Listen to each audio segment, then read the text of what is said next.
I'm Kelvin Halliday, third secretary. Sergeant Desai, traffic police. I'm afraid it's your wife, Mr. Halliday. The very worst news, my good sir.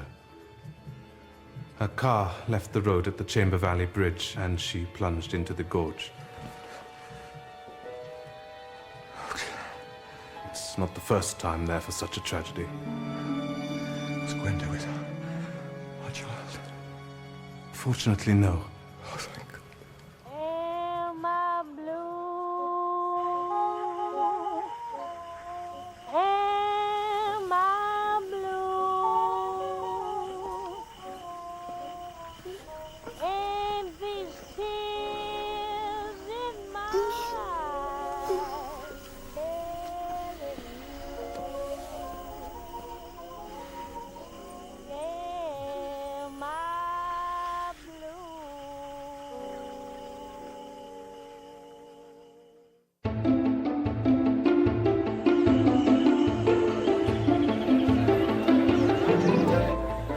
Telegram urgent. From Charles Vanston, British India Holdings, Delhi. To Miss Gwenda Halliday, passenger SS Dominion, bound Southampton, England.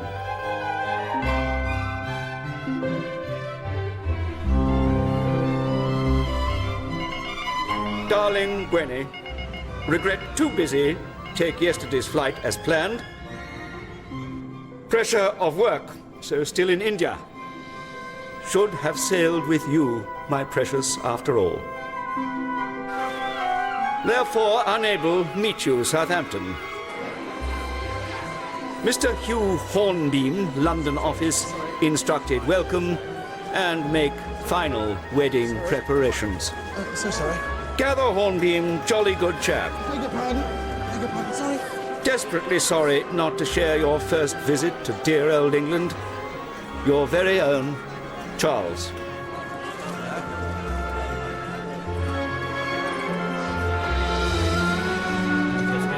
P.S. Have told Hornbeam, just look for prettiest girl in whole wide world. Ah, welcome to England, Miss Halliday.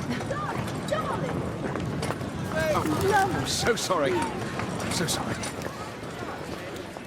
Oh, golly. Are you she? Are you him? Yes. Welcome to England, Miss Halliday.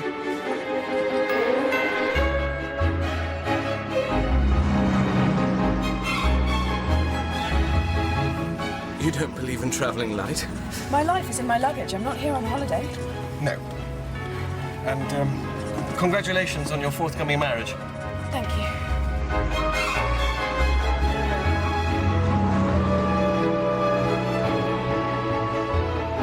Where's best for our house?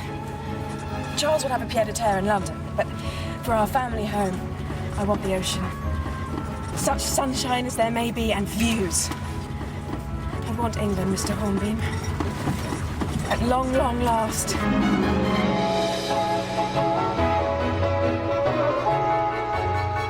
If we turn right at the sea, there is Devon.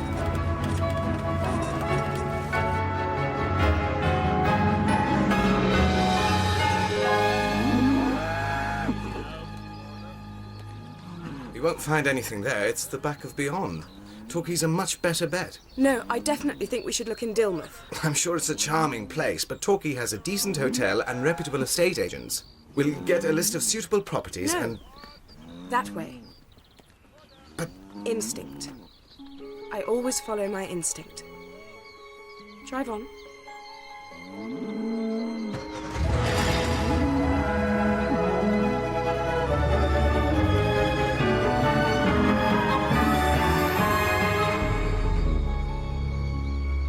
Thank you. Shouldn't there be a pier? I expect the Germans bombed it. Why? To stop people having fun.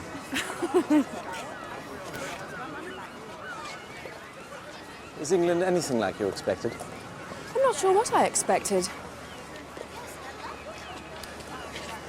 How long have you worked for Charles's company? 7 years now.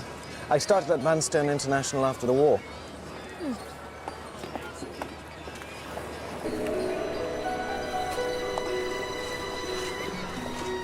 that for me, will you?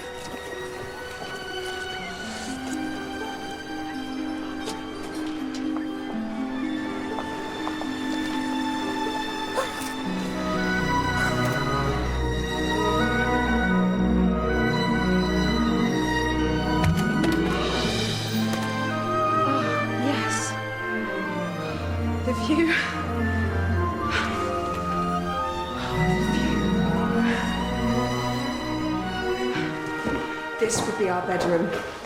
Next door would make a wonderful dressing room. Perhaps we could knock through. What's this way?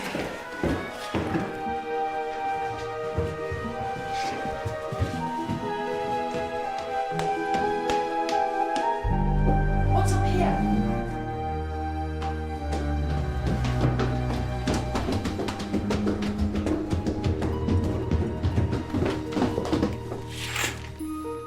I thought so. Simply perfect for a nursery, eventually. Grim colour, though. More cheerful wallpaper is what it needs. Something pretty, like poppies and cornflowers. Where did I see that? In a magazine? It feels like home already. This is my house. Fix it. Yes. Righty-ho. The Ellsworthies only moved out last month. Mr. Fane thought it'd be hard to shift. Oh, it's Mr. Fane's lucky day then, isn't it, George? What's the matter?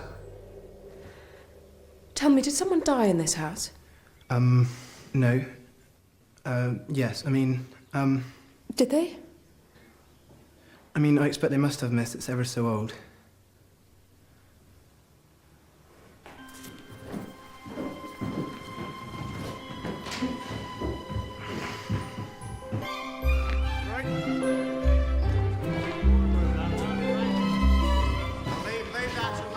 Mr. Hornbeam?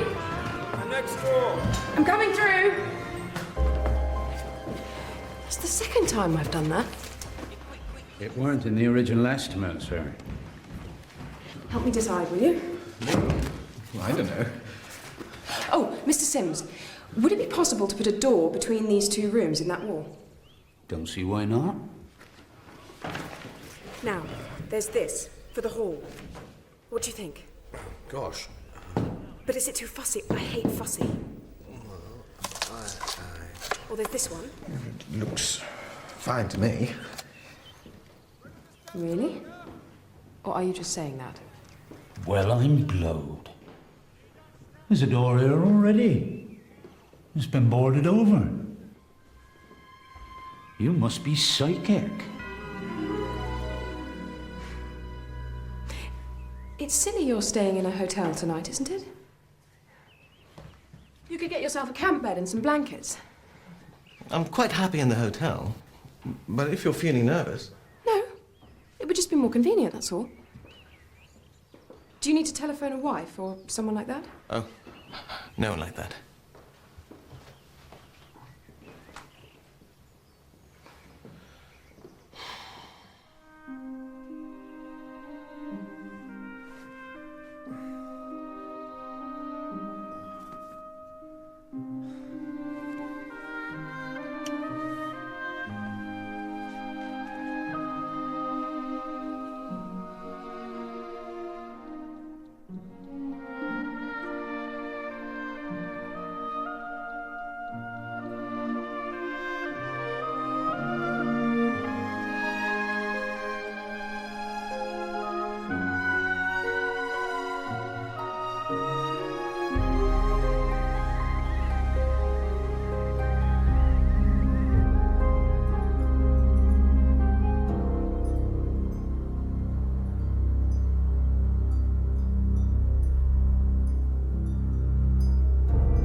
The window's open.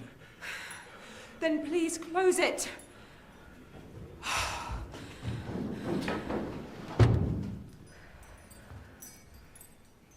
Can't you sleep? I thought I telephoned Charles. I could make you some cocoa. No, Charles. Well, not too sweet.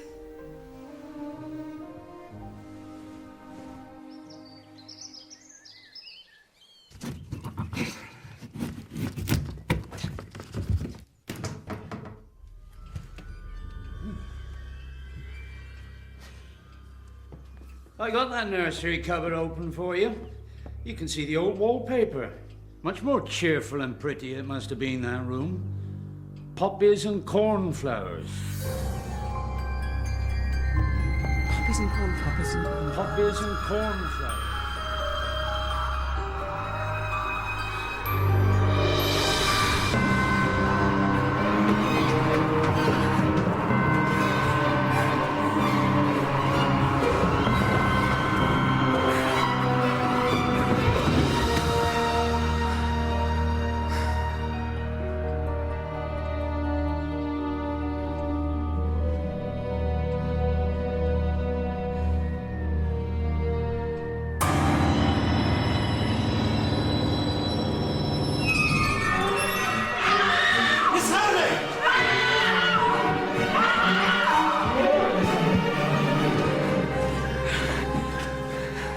Are you all right, Miss Halliday?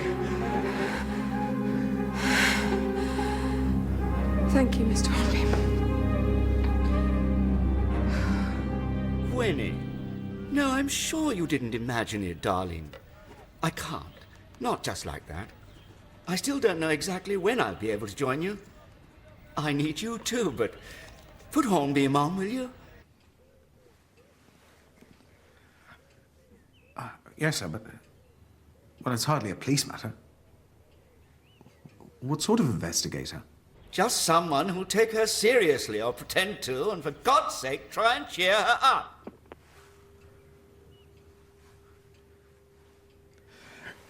Let's go to the theatre. Rookery Nook's on, and I love a rollicking farce. I don't know about you. Yes, operator. St. Mary Mead 235, please.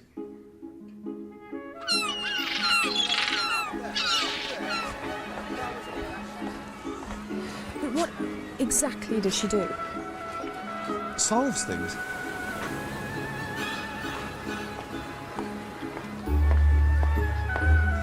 The Duchess of Malfi? It doesn't sound like a farce. I must have got the wrong week. Oh well, we're here now.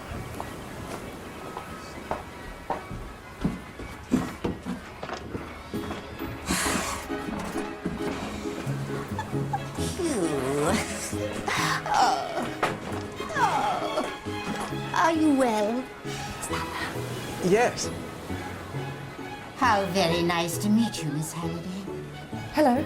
I'm Jane Marple. Pull, and pull strongly, for your able strength must pull down heaven upon me. But stay. Heaven gates are not so highly arched as princes' palaces. They that enter there must go upon their knees. Come, violent death, serve for Mandragora to make me sleep. Go tell my brothers when I am laid out, they then may feed in quiet.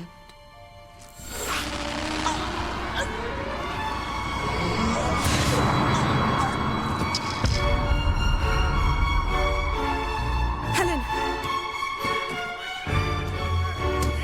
I saw her again being strangled. Who? Helen. Who's Helen?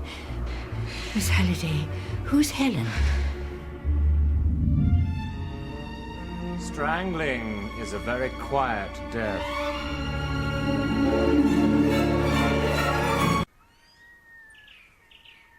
She was no older than 30, I'd say.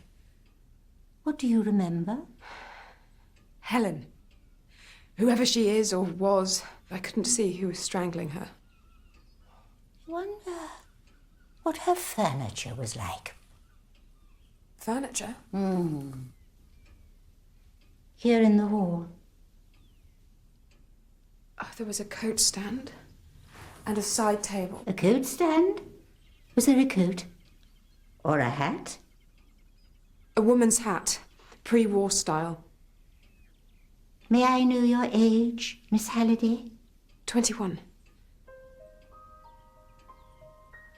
I think you saw a memory from when you were a child who looked through banisters, not over them, and whose nursery wallpaper was poppies and cornflowers. A child who saw a murder in this very house. I've never been in this house before. I've never set foot in England before now. There is that. Are you quite sure?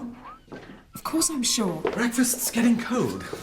Oh, your scrambled eggs are like rubber. I have advertised for someone. I didn't really train Do to go be... on, Miss Halliday. This is the first time I have been outside of India. My father, Kelvin, was a diplomat there. My mother died in an accident when I was a baby, and Daddy 2 years later of a heart attack. I do just about remember him, but it was his sister who brought me up. If it was a haunting, we could find out who owned this house from the solicitors. Well, it's a start. Will you come and see Mr. Fane with us, Miss Marple? You could give me a lift into the town. But what I really need is some wool.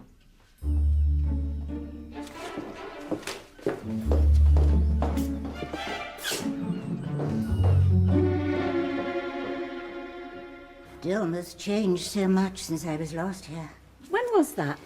Oh, must be 18 years ago. Do you want the extra 2 ounces? Be on the safe side? Yes, please. I stayed with friends on the Leahampton Road. Hillside, their house was called. Oh, I know Hillside. Very well-run household.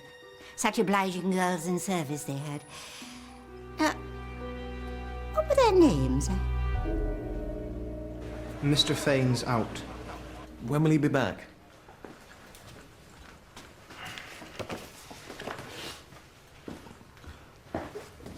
All we want is a glance at the Hillside file. I'm meant to be tidying up. Oh, don't let us stop you. I don't like being watched. We'll close our eyes. Look, we don't have time to wait for Mr. Fane. I think it was in that filing cabinet there. Where should I look? Let's try H for Hillside, shall we? I really don't think it's a good idea, sir. Mr. Fane will be back soon. Oh, it won't take a moment, George. E, F, G, H. Ah, here we are. It changed hands in 1934 and was bought by... What? It was bought by Kelvin Halliday. Is that your idea of a joke, Mr. Hornbeam? No.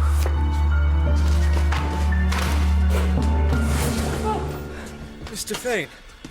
Mr. Hornbeam. I had to run out her mother's library books. Problem? No, Mr. Fane. Thank you.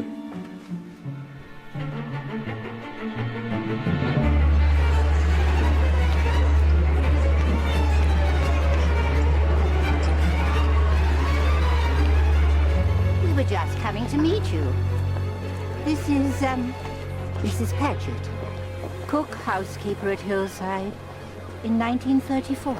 Darling Gwynnie, after all these years, you won't remember me, of course.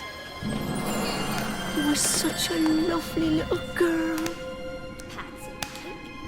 When Lily's about her other duties, I'd expect you to help my daughter. Poor little motherless mite. At least you bring her up in good old England, sir. You're still young.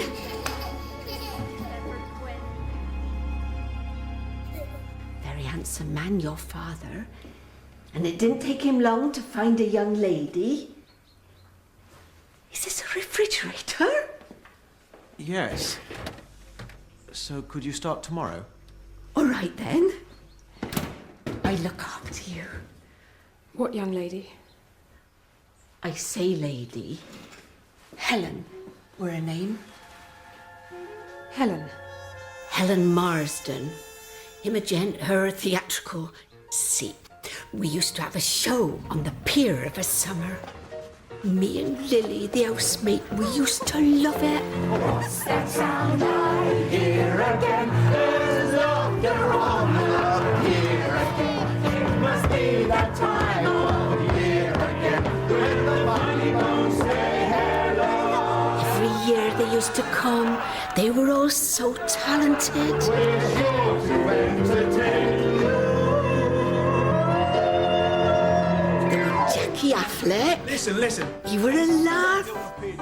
And he didn't just play the piano. He said, that's not a dog, it's a scrubbing brush. You were a scream.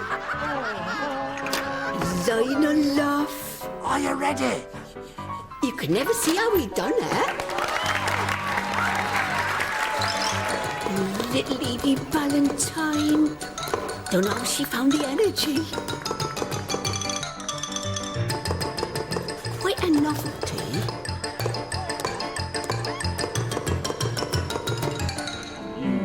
The Erskines were in charge of the funny bones. Janet could done opera with her voice. And Dickie could have been in films with his looks. He were Lily's favourite. Sounds like a jolly good night out, Mrs. Paget. And Helen Marsden. If I do wrong when I take you and kiss you, then doing wrong is the right thing for me.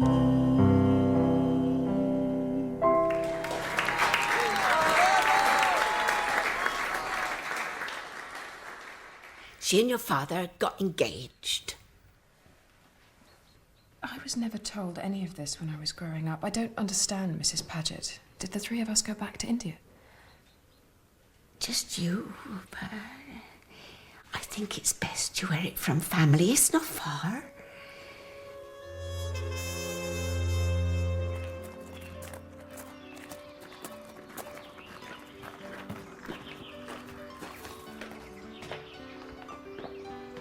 RMPA? Oh, he's a trick cyclist. A what? A psychiatrist.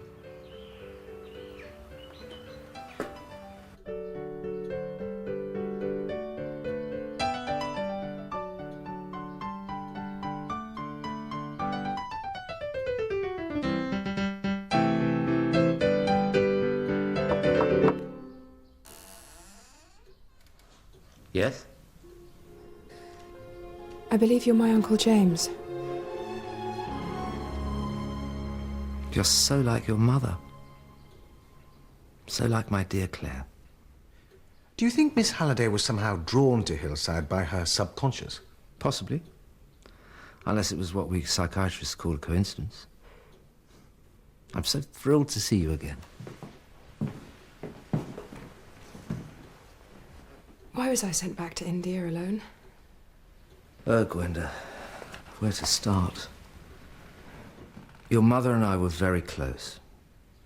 Your grandparents died young and I more or less brought Claire up. When she came of age, she took off to India to be a governess and met your father, married and had you. And then he wrote, informing me of her death. Her car had gone off the bridge at the Chamber Valley Gorge. The following year, he wrote again from Dilmouth. He'd moved here with you and got engaged. Rather too soon after Claire's death, to my mind, and to an entertainer. But I accepted an invitation to come down and meet them both. This is James Kennedy. James. Helen. Kelvin speaks so lovingly of your sister. Dear Claire. If I can make him as happy as she did. And we got on like a house on fire. I'd been looking for somewhere to set up in general practice, and Dilmouth fitted the bill, so I moved here. You weren't always a psychiatrist. No. I eventually realized it was the mind that truly fascinated me and not the body, and since the war... The mental wounds. What some of our chaps went through. After a few weeks, we became firm friends. Cheers. Kelvin asked me to be his best man. Here she comes. They were to be married in the morning. There was a little party. But there would never be a wedding. Don't be late tomorrow, or you'll never make an honest man of me. Kelvin went home to Hillside, and I came back here and fell asleep with a book. Then around dawn, Kelvin telephoned in a terrible state. He got up in the middle of the night and noticed that Helen's suitcase had vanished and some of her clothes. She wasn't at the digs where they were all staying. Nobody knew where she'd got to. We waited and waited outside the town hall, but she never came. Kelvin was devastated. He took to walking for hours on end every day up on the cliffs, trying to find some sort of answer for himself. And then she sent him a postcard from London. No address, no explanation. It just said she was happy and not to look for her. The police found it at Hillside after they'd discovered his body at the foot of the cliffs. I'm so sorry, Gwenda. You were sent back to your aunt in India, and we agreed you need never be burdened with the true circumstances of your father's death. Do you have a photograph of Helen, by any chance? Yes.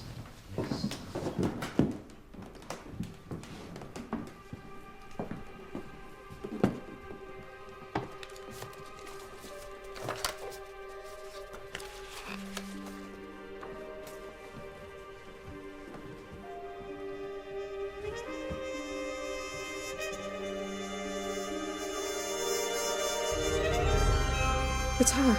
I don't understand. I saw her strangled. It's in here somewhere. I remember that dreadful day it came, miss. Here. I should have torn it up, just like she tore his poor heart in two. He didn't deserve that, the dear man. I'm sorry, Kelvin, darling. Please don't ever try to find me. I'm happy now. Helen.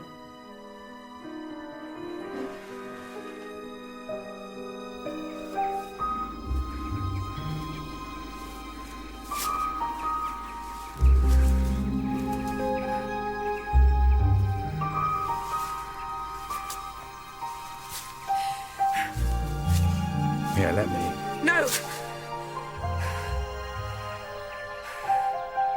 I'm sorry, Hugh.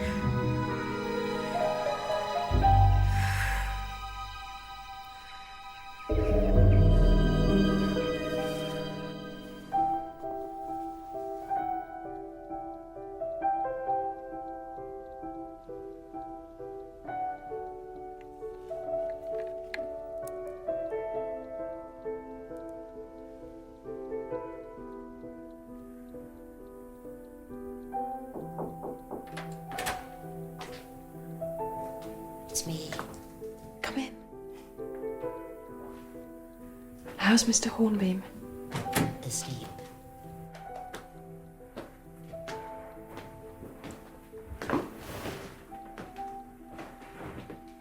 It's all I have of my mother's. Lovely. I promised myself I wouldn't wear it until my wedding day. Must be tempting.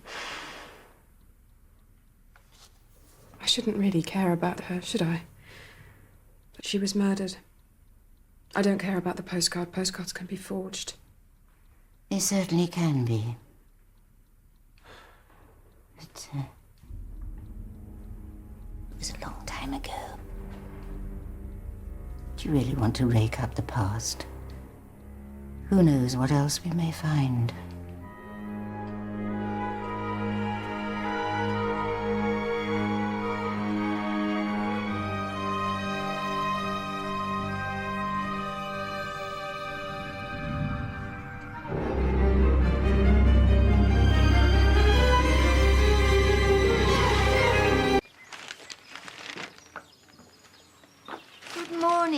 Good morning. Did the seagulls wake you up too? Didn't they squabble? I slept like a lamb. Oh, and Charles telephoned. He'll be arriving on the 17th, so you can get on with the wedding arrangements as we discussed. What did he make of your discovery? He's enough on his plate. The weather is beautiful. I'll walk. I won't take the car. Where are you going? To my uncle's.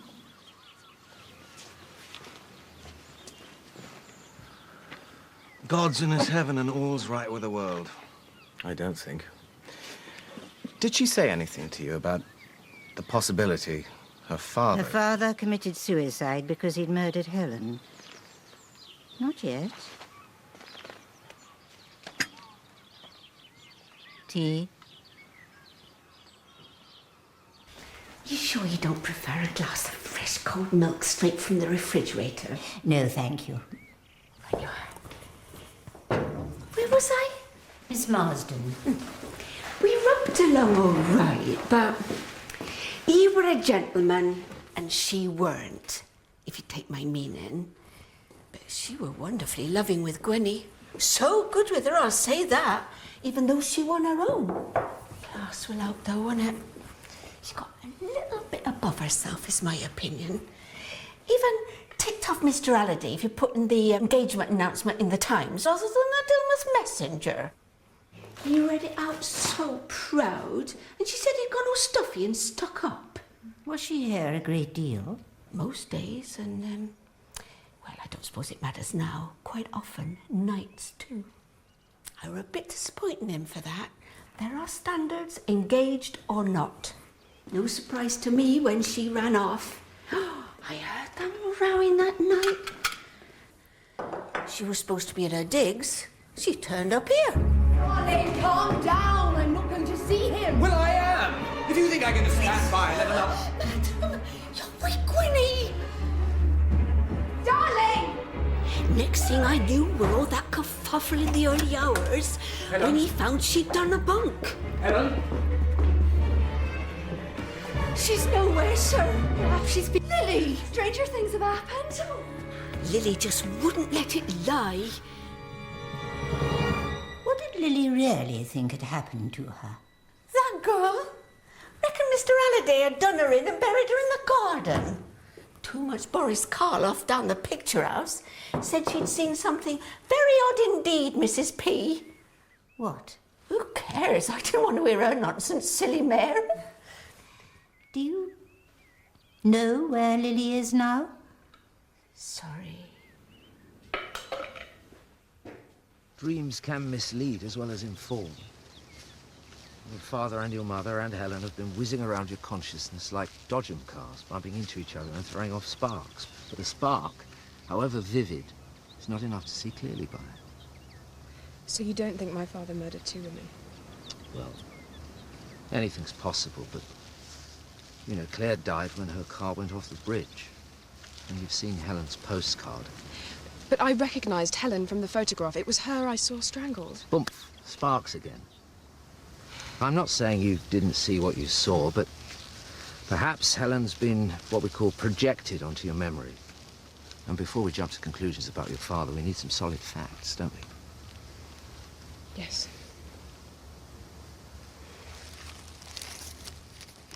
Do you have one? Oh, no, thank you. It's lovely here. My favourite place. Good for thinking. You will come to the wedding, won't you? You try and stop me. The truth is, I'm a little scared. Charles is so worldly, and I just pretend to be for him. Of course, he's... So much older. Yes. Well, perhaps that's why you fell for him. Hmm?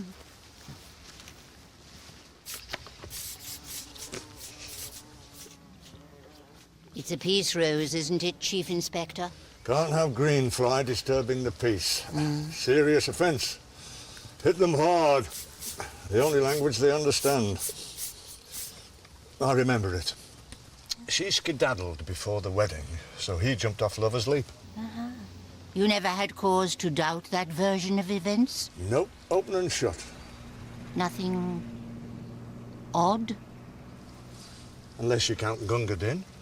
Hmm? The night Helen Marsden ran off, there was an Indian gentleman seen near the floral clock at about 1:10. You do mean... Actual time, not where the nasturtiums are planted. What was he doing? Nothing. Heads turn now if an Indian's seen walking along Dilmouth Prom. Back then, Mrs. Fane thought she'd be murdered in her bed. Mrs. Fane? Any relation to Walter, the solicitor?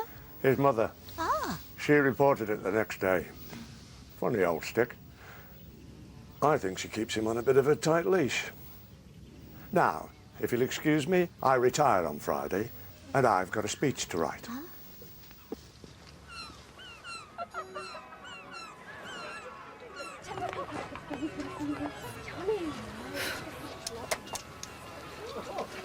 Of course, she was a nymphomaniac. If you're familiar with the term, Miss Marple. She almost snared Walter. Did she really, Mrs. Fane?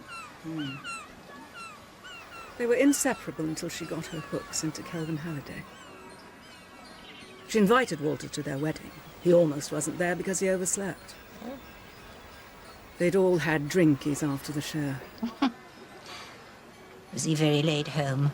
Not very. I was still up. We finished a jigsaw and then we both went to bed. Thankfully, all that was just a phase. Walter's happiest with his mother. Some men are. You didn't go out again? Only Chief Inspector Primer said that next day you'd reported an Indian gentleman late that night. Lurking. He's mistaken the date. That was the night before or after. They're all thieves. Of course I reported him. I had the most exquisite emerald earrings, stolen when I lived in Delhi with my late husband. What was your relationship with Helen Marsden?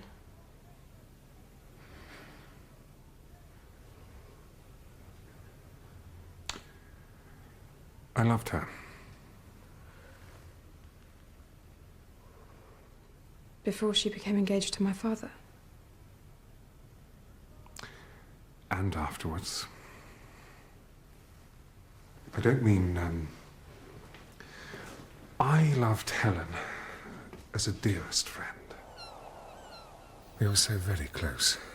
I used to confide everything in her, much to the disgust of my mother. But I didn't care.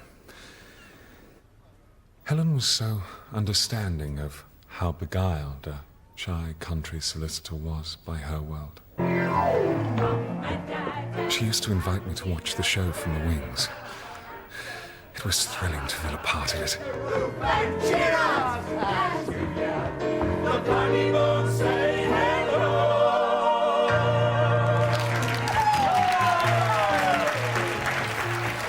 It may not have been the London Palladium,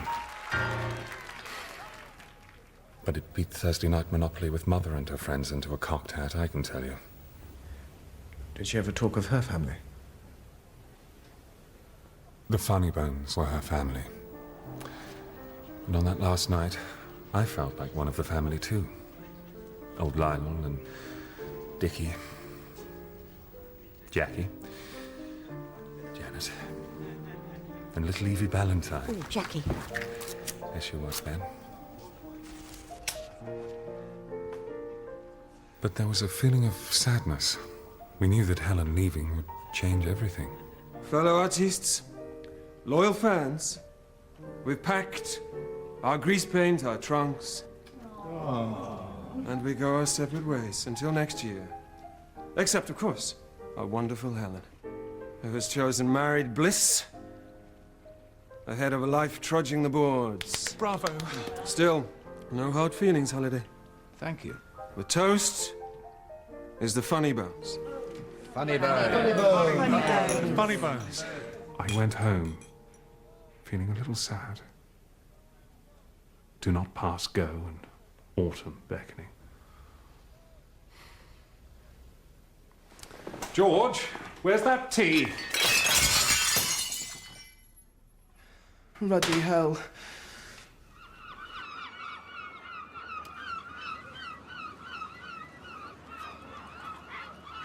All our dreams. Where did they go? Except for Evie's, of course. Oh? Eve Ballantyne. That's Ballantyne with a Y. You must have heard her records or on the wireless. I'm not terribly up to date, I'm afraid. Oh. Dickie'll be down in a mo. Of course, I remember that night. End of the season. And as it turned out, end of the funny bones. Next year, come what may. The funny bones say goodbye.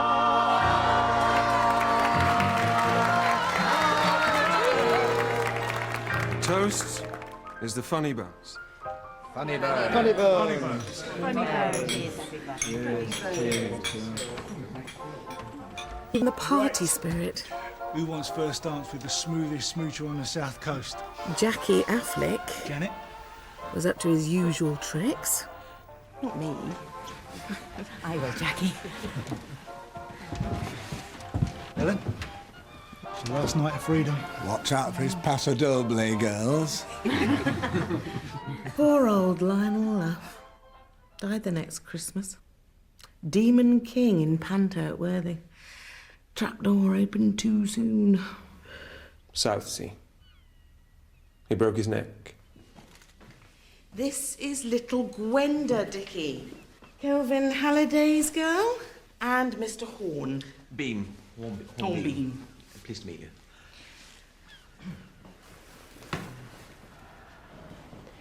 You said it was the end of the funny bones, Mrs. Erskine. Well, by the next summer, things had changed for us, hadn't they, dear? And on that last night, I had some news for him. Dickie. Dickie. What? I'm pregnant, dear. We couldn't run a company and bring up a baby. Ooh. Actually, this is our George. He's 18 now. You're George? We met him through Mr. Fane when I bought Hillside. Charming lad. Yes.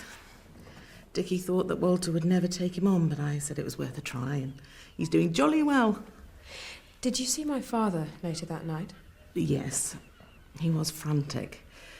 Some of Helen's stuff had gone missing from Hillside, and so he got me out of bed so that he could look in her wardrobe. Her wedding outfit was still there. He got you out of bed? Yes, I'd slept in Helen's room that night because Dickie was snoring. First floor at the back. She used to share with Evie.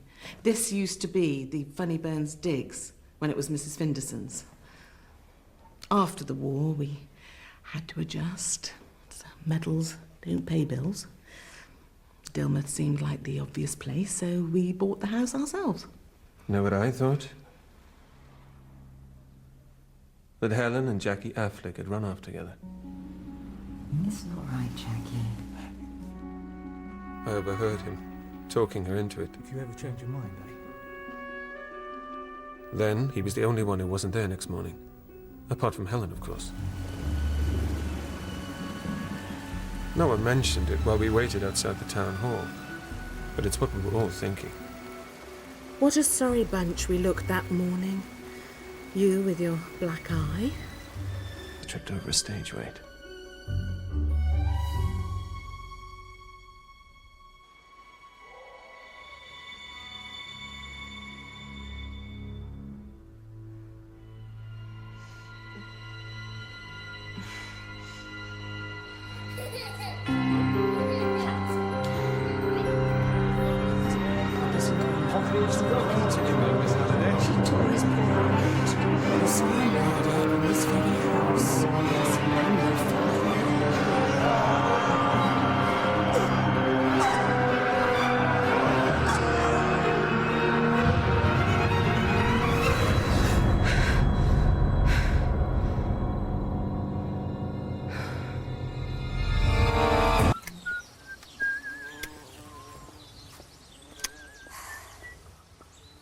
Is it left?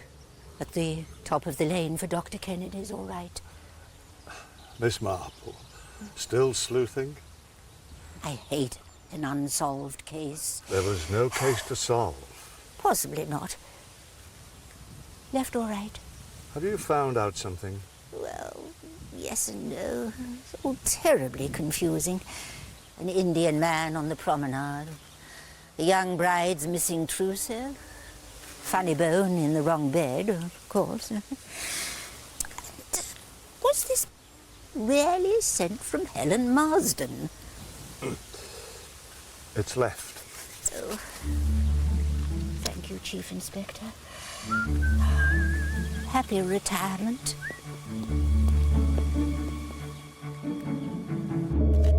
You wouldn't have something else Helen had written from before? Something we knew could be hunky-dory? Well, when Miss Marple told me you were probably taking the case, I thought of this. But an autograph's hardly typical, is it? No good for a comparison, no. Nothing else? I'm afraid not. This could be hunky-dory. Darling James, you're the best man ever. And all my fondest love for being so wonderful to me. Your very own Helen. I'd forgotten that. Well done. Very theatrical. That was her. I was rather flattered. We'll, get these off to the experts, then. Oh, just for the record, Doctor, where were you that night? As I've told Miss Marple, I was here asleep. Alone, I take it? Very much so, thank you.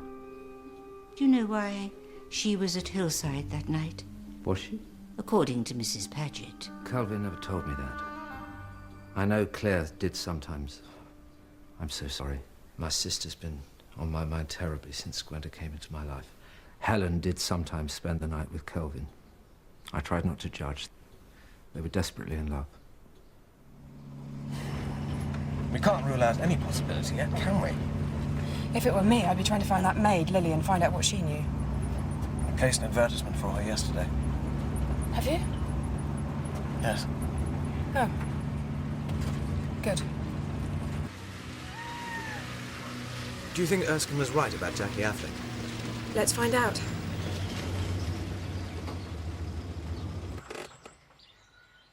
He's done well for himself. That was my Dot, Dorothy. Her first husband was Dougal's Biscuits. I met her in Nice when she was a very merry widow. And Bob's your uncle. God rest her soul.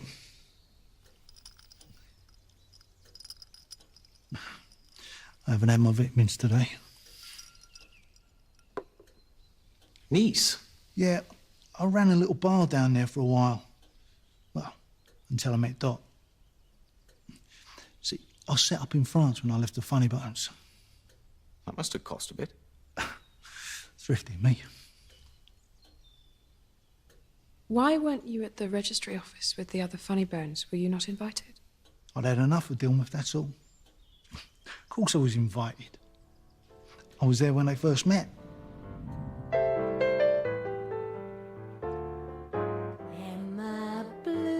We were rehearsing a new number when he wandered in. With you in his arms. If he'd play with your man, done fell through. Daddy, look! Sorry. It was my late wife's favourite song. She had taste. Look, do you mind? I've got talent here, needs my undivided attention. There was a time I was the only one, but now I'm the sad and lonely one. Oh, Lordy, was I gay till today? Now he's gone and we're through. Am I blue?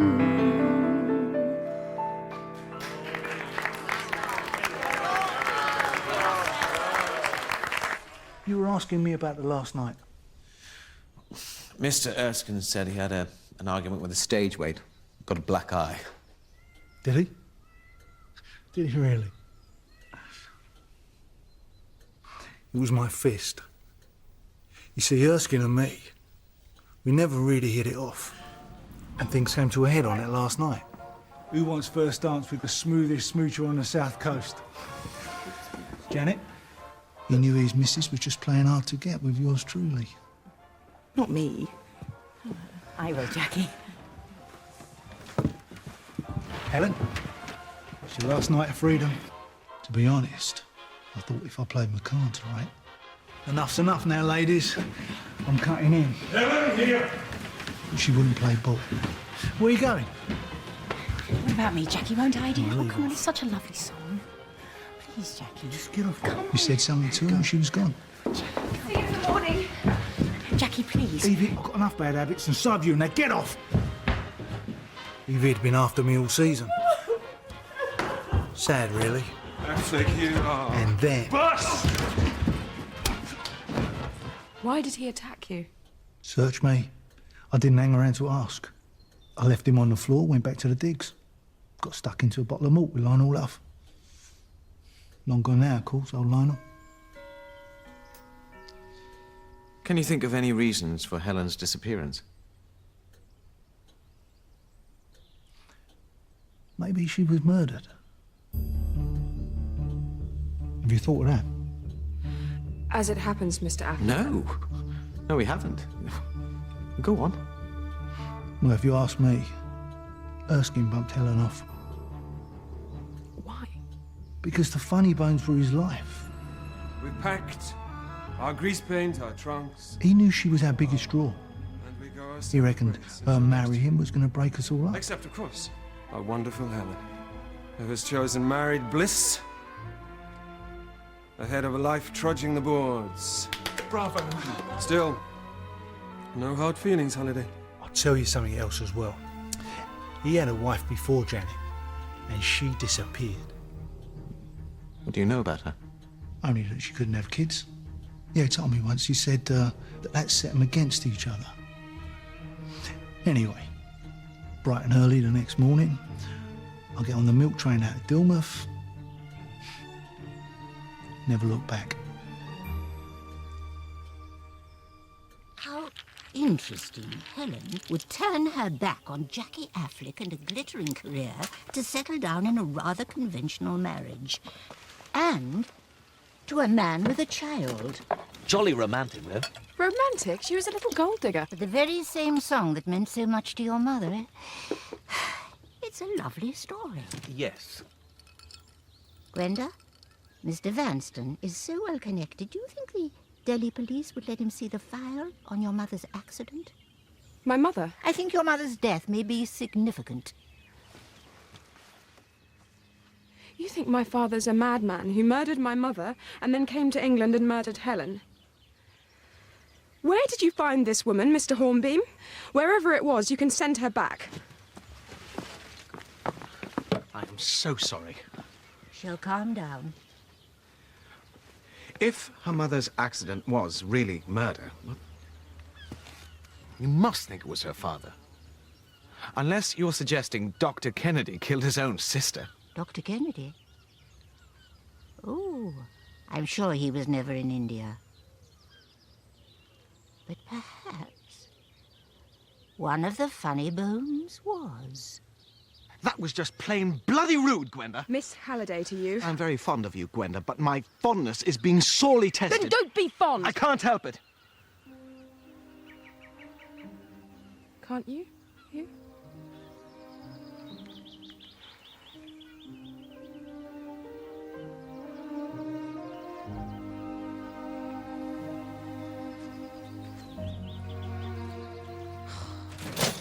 So, George was 11 when you came back to Dilmouth? Just the age when a boy needs a father's influence, I always think. Oh, he's lucky that his came back from the fighting, so many didn't. Dickie wanted to try a new life in India. He'd worked there before we were married, but I said no. Dilmouth has everything we need. Goodbye. Goodbye. Goodbye. Hillside, Dilmouth. Information sought regarding Lily Kimball. Housemaid at the above address in 1934. Telephone Dilmouth 8123. Could be money in it. Nah. Stranger things have happened. Could be a shed load of trouble, you and your daft notions. And feed them chickens.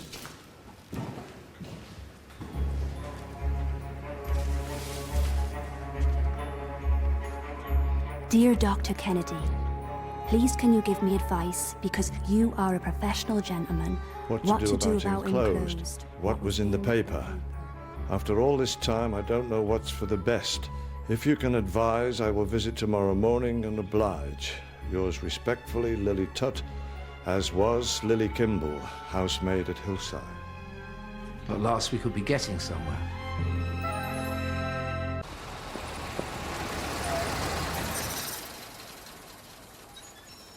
Oh, yes, Mr. Vanston.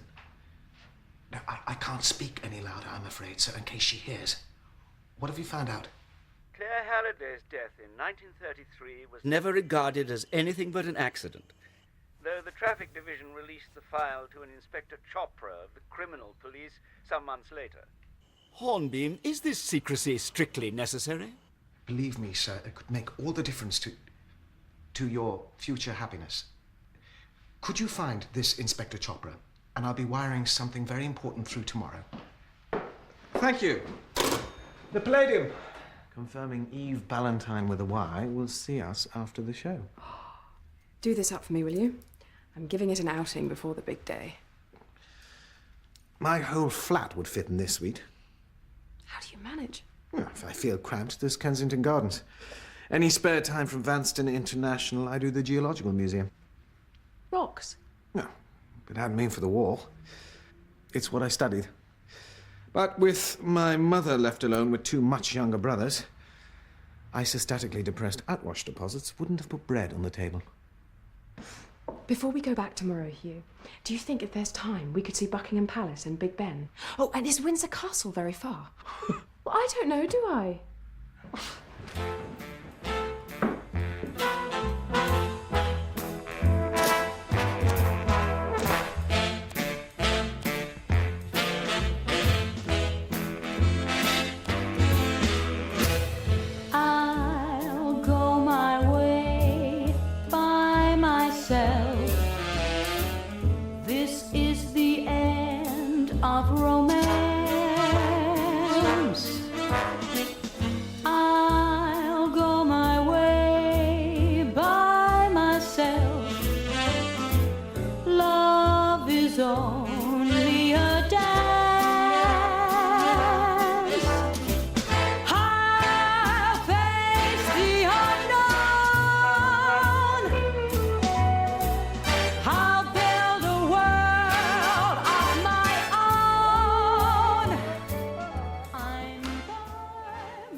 Chocolate, dear.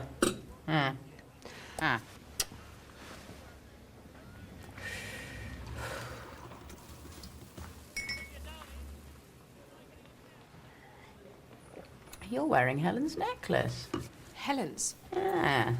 I asked to borrow it once, but she wouldn't. Used to be your mother's. I know. Helen said she wore it to remember dear Claire for Kelvin's sake. But then that's how they were. This way, everyone! Come on. What are you doing? Helen, darling, will you marry me? Yes, Calvin. With all my heart. Giving everything up for a man. Pass the sick bag, Alice. I never understood it. She could have hit the heights, you know. But she wanted to be a dear little wifey with a sweet little kiddie. Don't you miss that? No, cutie pie. The last night in Dilmouth. Oh, Dilmouth. What a dump. I wonder how Dickie Erskine is these days. Very well, and my solo spot seems to be working. Obviously, I need to do a bit more practice on my time step, but I can sing, and I'm ambitious, Dickie. I want my own spotlight. I want a dress made just for me. I want to be front page news. Sweetheart, let's be honest. I've heard you Never in a million years. I like to think he's crept into the cheap seats since then and cried. And Jackie Affleck. Were you in love with him? That jerk. Give me a break. Why? What's he been saying? Tears at the last night party? Oh, well, I was sentimental back then. And it was the end of the funny bones. I knew I was leaving Dilmouth to take the long, hard road to stardom. Do you remember anything unusual happening that night? Oh, well, there was Walter Fane, I suppose. I got back to the digs, and there he was. Talk about desperate. Where's Helen? She's not back. I must see her. I'm sorry, I can't help you. Beauty sleep! That's it. I've got fans to thrill. Do you have a problem with your eyes? The one thing I learned from Helen, my dear, was mystery. Miss Valentine, have you ever been to India? Yes. When? During the war, bringing much-needed glamour to our dear, brave troops. Why? Nothing. Well, goodbye, darlings.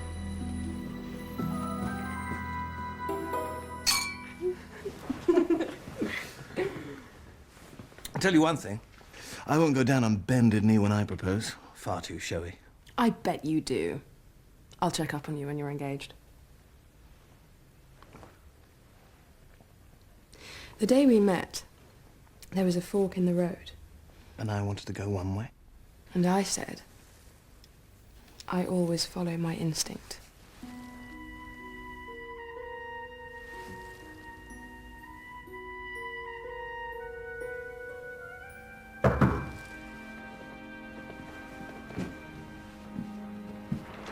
Yes? Telephone message for Miss Halliday, sir.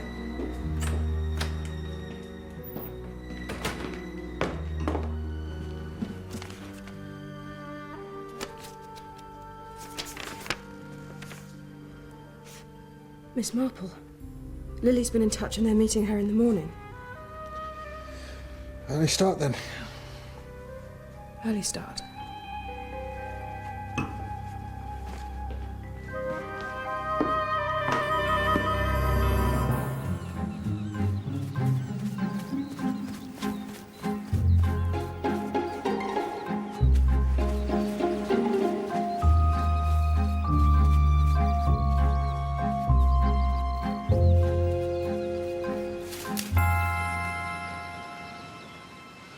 Yes.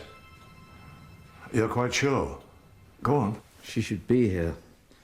The station's just a short walk.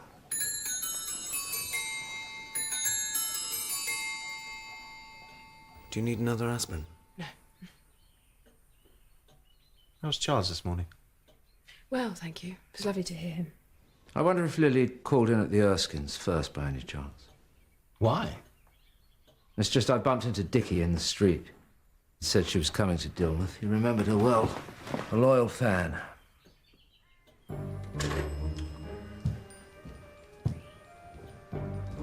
That was Scotland Yard's handwriting expert about Helen's postcard. No doubt about it. A forgery? Genuine. He's 100% certain. That means your father couldn't have murdered Helen because Helen wasn't murdered. My father couldn't have murdered Helen because my father would never have murdered anyone.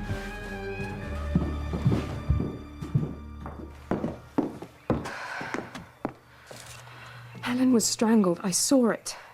No one will ever make me say I didn't. You believe me, don't you? Promise. I believe you saw a murder, Gwenda. I promise I do. And I can't believe my father would kill himself. Perhaps someone murdered him too.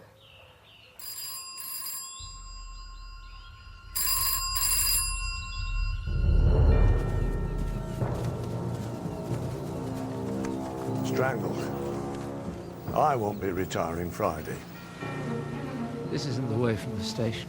Not from Woodley Bolton Station, no. But it is from Matching's Holt. I told her to get off at Woodley Bolton. And to be on the 10:30 from Coombe Lee. But according to the ticket collector at Matching's Holt, She was on the 9:30. Why? If Helen wasn't murdered, what did Lily know that's got her killed? About Helen's postcard and the handwriting, are we quite sure it proves she... You can't argue with the experts. Now, I've been thinking. Mr. Richard Erskine had a first wife who ran off, didn't he? Never seen again. So Jackie Affleck said. But what possible connection? There's a technical term we use, Miss Marple.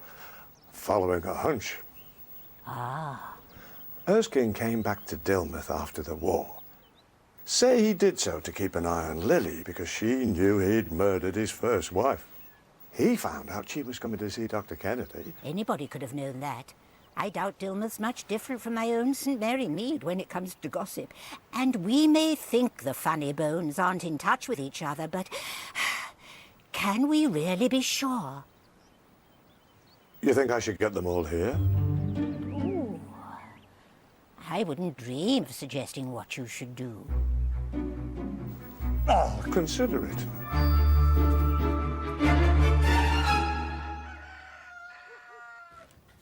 He's the only funny bone Lily had a photograph of. Why not? We know he was her favourite. Mr. Tutt, did Lily often talk about her time at Dilmouth, in Hillside? No. Except when she was saying how she should have stayed in service rather than live this life out here with me. If there's something particular you want to know, ask. I'm off to see her mother. What did Lily make of Miss Marston's disappearance? Never believed she ran off. That's what you mean. Unless she went to the North Pole. That's what she used to say. North Pole? Search me. Thank you, Mr. Tutt. You've been very helpful indeed. Please accept this. No, I'm sure Mr. Tutt does. I'm sure Mr. Tutt does. Got to bury her decent. Thank you, miss. We're very fortunate, aren't we? The North Pole? Don't you see? All of Helen's clothes, apart from her wedding outfit, were at Hillside. It was high summer. Lily must have noticed that Helen had taken winter clothes, not summer ones. Or rather, the murderer had, in a panic. Mm-hmm. You clever thing. I am rather, aren't I?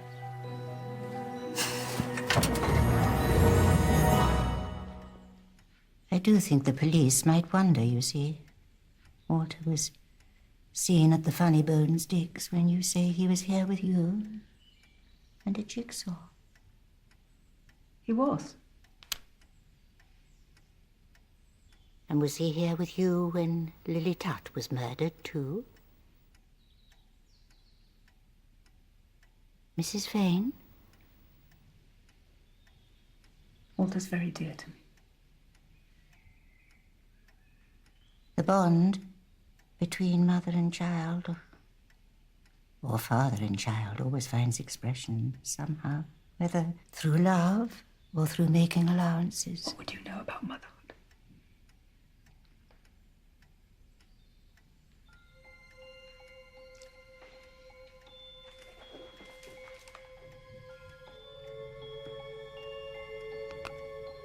Is that Carly? Yes, Carly. A dark and terrible mother.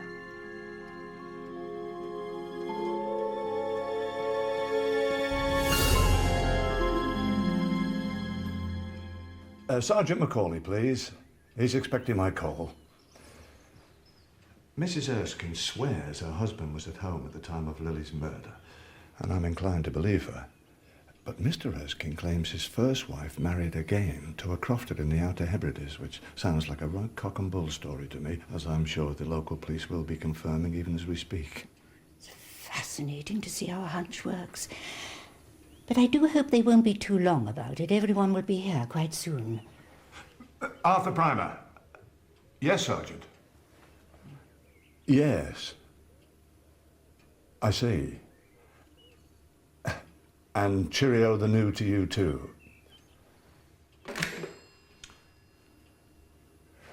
Mr. Erskine was telling the truth. First wife alive and kicking, with second husband and 6 kids. 6 children? And 50 sheep. Dilmouth? Oh, yes, yes, if I must.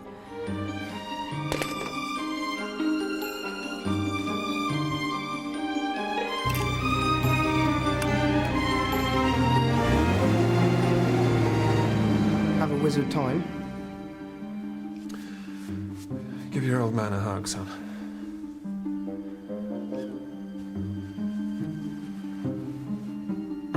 George, you're on my foot. Oh.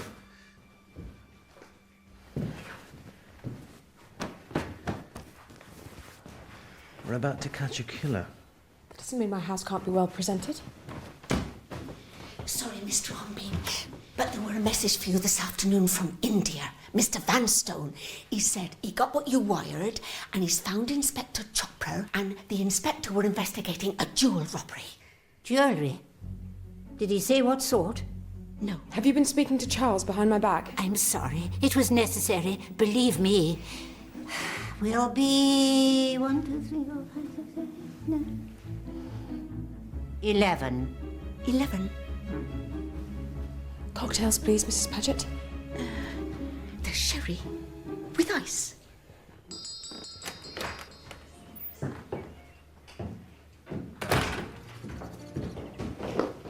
Ah, Dr. Kennedy, they're in there.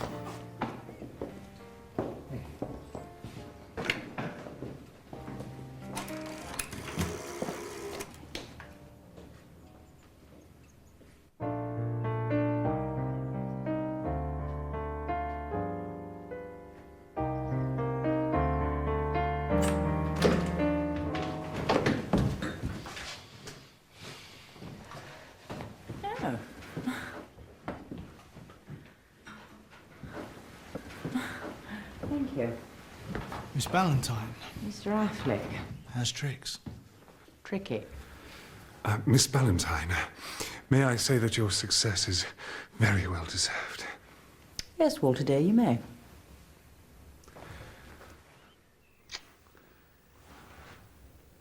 Oh, Dickie, look at you. Do you know what time it is here, madam? I'm not exactly sure, but I imagine it's dreadfully late. And I'm so sorry to have got you out of what is evidently the wrong side of your bed, Mr. Vanstone. If this is anything less than Gwenda dropping dead... By the way, I take it she hasn't. Did you say, by the way? Yes, why? The line crackled. Please arrange to show Inspector Chopra what we wired immediately. And what's this about a jewel robbery?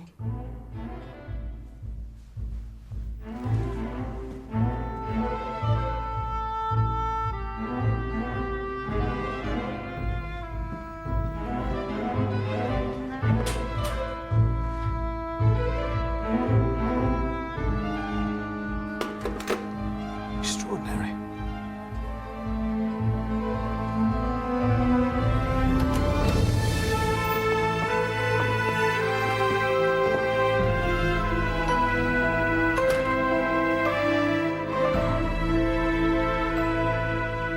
"18 years ago, Helen Marsden was murdered in this house. Her killer is in this room." Mr. Fane. What? Where were you that night, apart from at the Funny Bones Dick's looking for Helen Marsden? Well, they asked, Walter. And it was a bit odd. And you were a bit odd. You were obsessed with Helen, weren't you? I told you already, she was my friend. Did you want her to be more than that? No. Please just tell the truth. I can't. It would mean turning someone's world upside down. Your choice, Fane.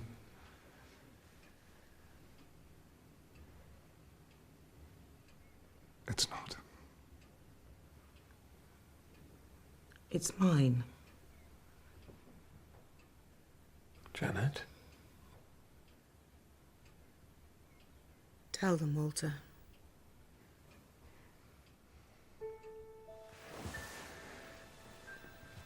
At the goodbye do, I realized I couldn't let Janet leave without a very private goodbye. I went to her dressing room, but I heard Dickie coming, so I had to hide.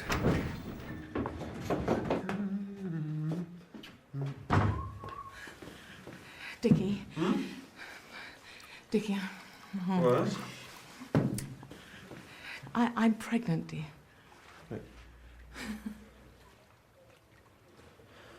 How can I keep a company running with a child on the way? You stupid, bloody woman! I was as shocked as he was. But I just knew somehow when I overheard. Are you saying Fane? Yes. He is George's father. Walter! Oh, Dickie. You've always known, haven't you, somehow, that George isn't your son? Yes. Because it wasn't your first wife who couldn't have children, was it, Mr. Erskine? She's managed 6 with her second husband. It was you.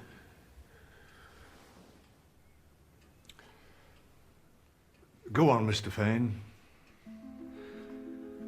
I went home. I heard you come in and go to your room. Half an hour later. I went to look for Helen.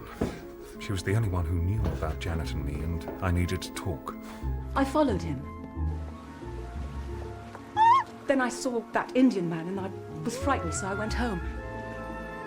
I was waiting at the Funny Bones digs. Where's Helen? She's not back. I must see her! I'm sorry, I can't help you. Which is when Miss Ballantyne saw me. Walter, I'm sorry. Oh, how could I ever have thought you? My own child. You were always such a gentle boy, you could never kill anyone. Oh. Look on the bright side. You never thought you'd have a grandchild.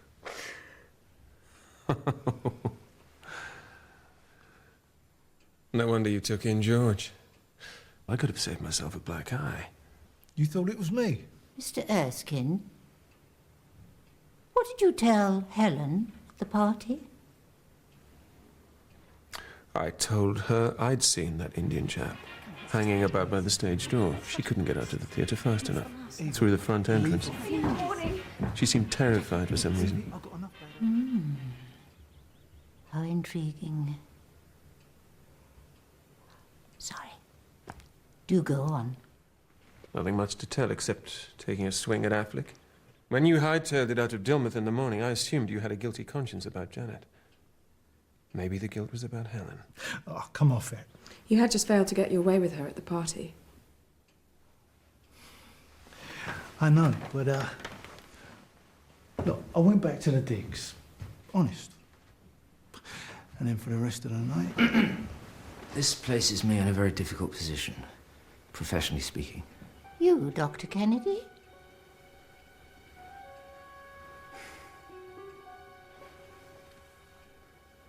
Oh, well, if it's the only way.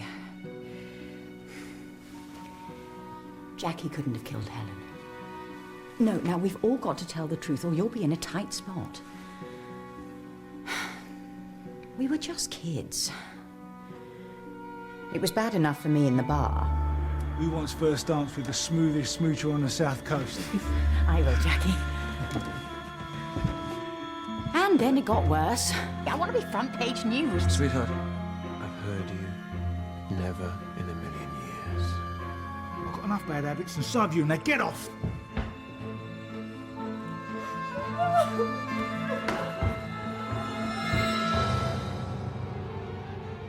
Is it any wonder I did a stupid thing? She was in my room. God knows how many of those pills she'd taken. But I got her into Lionel Luff's old jalopy and I took her up to see the doc. I gave Miss Ballantyne an emetic, and when she was rid of the worst, I sat with her until close to dawn while she slept it off. Why didn't you take her to the hospital? The pills were Benzedrex. Illegal drugs. Well, I needed a lift, darling. Have you ever tried playing xylophone and tap dancing at the same time? Who supplied you?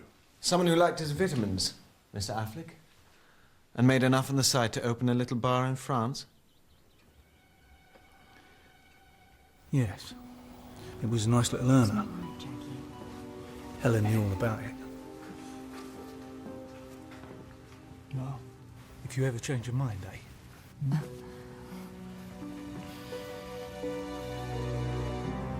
So we three, though not for the most respectable of reasons, do have our alibis. It's not quite true, is it, Doctor, in your case? Neither Mr. Affleck nor Miss Ballantyne would have been any the wiser if you'd slipped out, come up here and strangled Helen. Well, strictly speaking, I suppose. And strictly speaking, you don't have an alibi for Lily's strangling, either. I was with you at the time we thought she was arriving from the station. How could I have known she'd changed her plans? She should be here. The station's just a short walk. I think you were most ingenious. Perhaps the letter found on her body wasn't the one you sent her, and what you'd really told her to do was catch the 9:30 train, get off at Matching's Halt, and take the footpath. You'd have had an hour in hand, and a quiet place to kill her. And substitute a letter you'd never posted which specified the 10:30 train and Woodley Bolton station.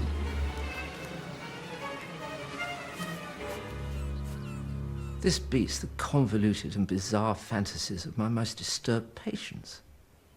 You seem to have a liking for little tricks involving the post. I think Helen's card was another, or rather your card, since I believe you forged it and sent it from London. Don't you trust Scotland Yard?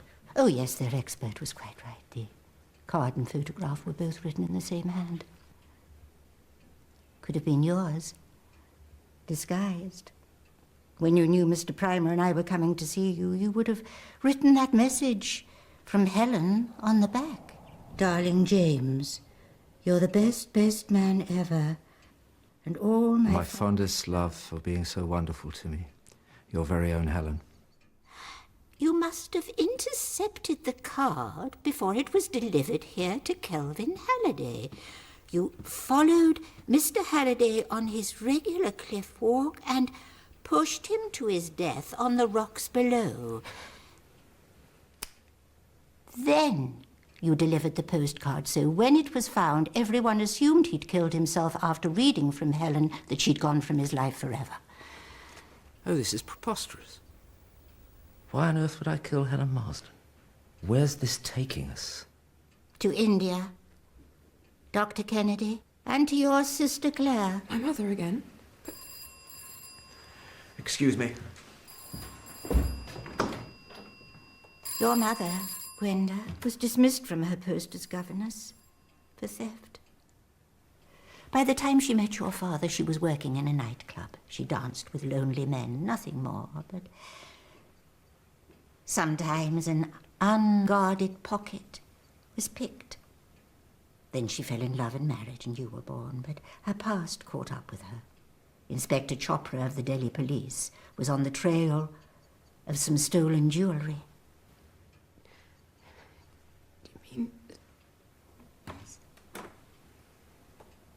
What's this to do with the murder of Helen Marsden?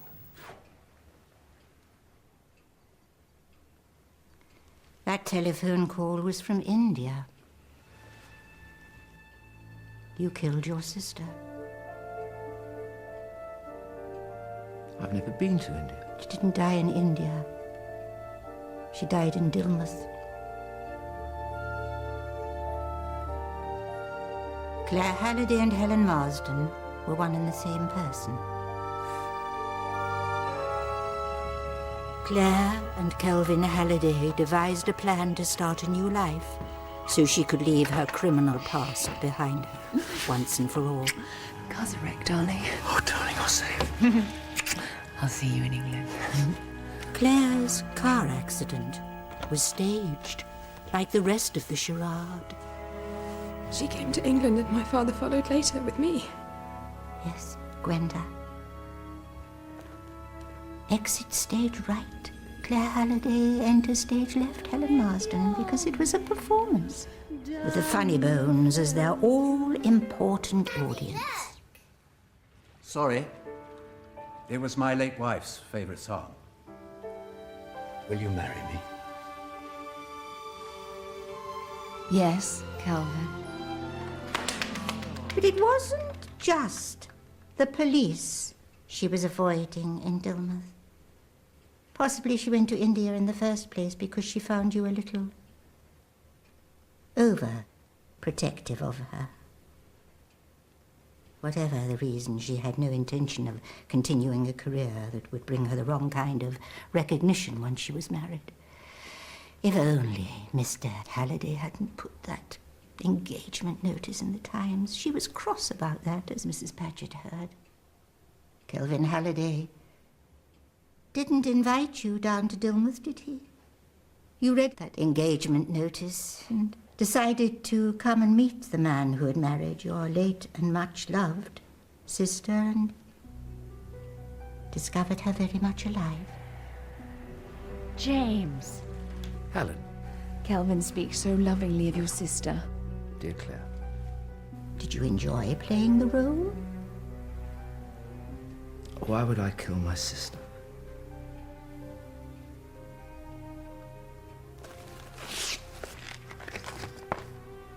Darling James, oh my fondest love, your very own sort of thing Helen Marsden could write, but knowing she didn't, I wonder if you, forgive me, Doctor, subconsciously chose the words you longed for Claire to say to you. Is that why you became a psychiatrist? Physician, heal thyself. Not heal. It was too late for that. Understand. But I now know I could never have loved any other woman but Claire. What happened? When Mr. Erskine told Claire, and let us please remember her by her real name, about the Indian, she assumed it was one of Mr. Chopra's men come to track her down about the jewel robbery. See you in the morning. It was. So she came to see Kelvin. Mrs. Paget heard them arguing about a man. Calm down. I'm not going to see him. Well, I am. If you think I'm going to stand by and let another... Kelvin went to look for him, having phoned me. All I wanted was one proper kiss from my little sister before it was too late. Just once. Just tonight. For your darling James. No. You're my very own. My very own.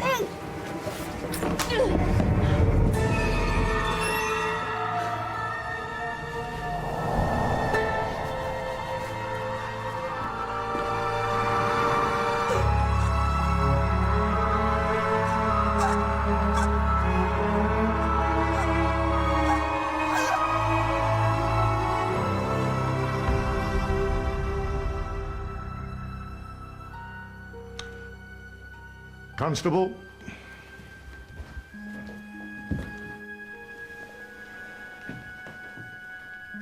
James Alfred Kennedy, you have the right to remain silent, but anything you say... Where's my mother? Uncle James. Where is she?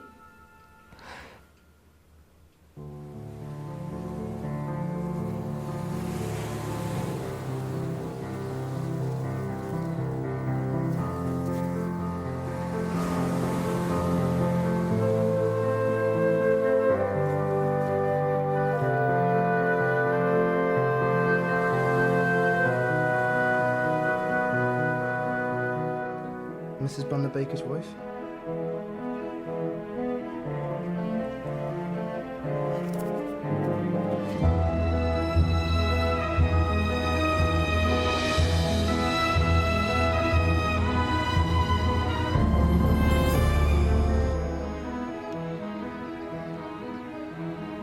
She deserves better. Mr. Vanstone sounded most unsuitable to me. But they're engaged. But not married.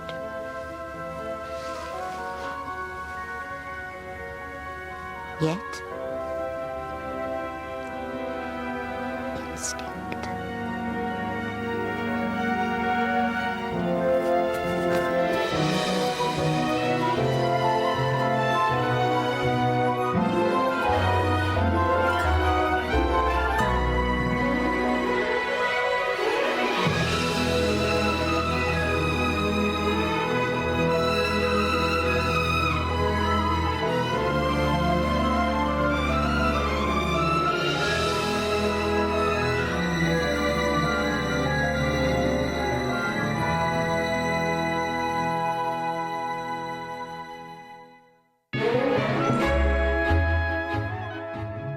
Well, you can get your daily dose of detective drama every weekday as Agatha Christie's Poirot puts his little grey cells to work at 2:35 from tomorrow afternoon.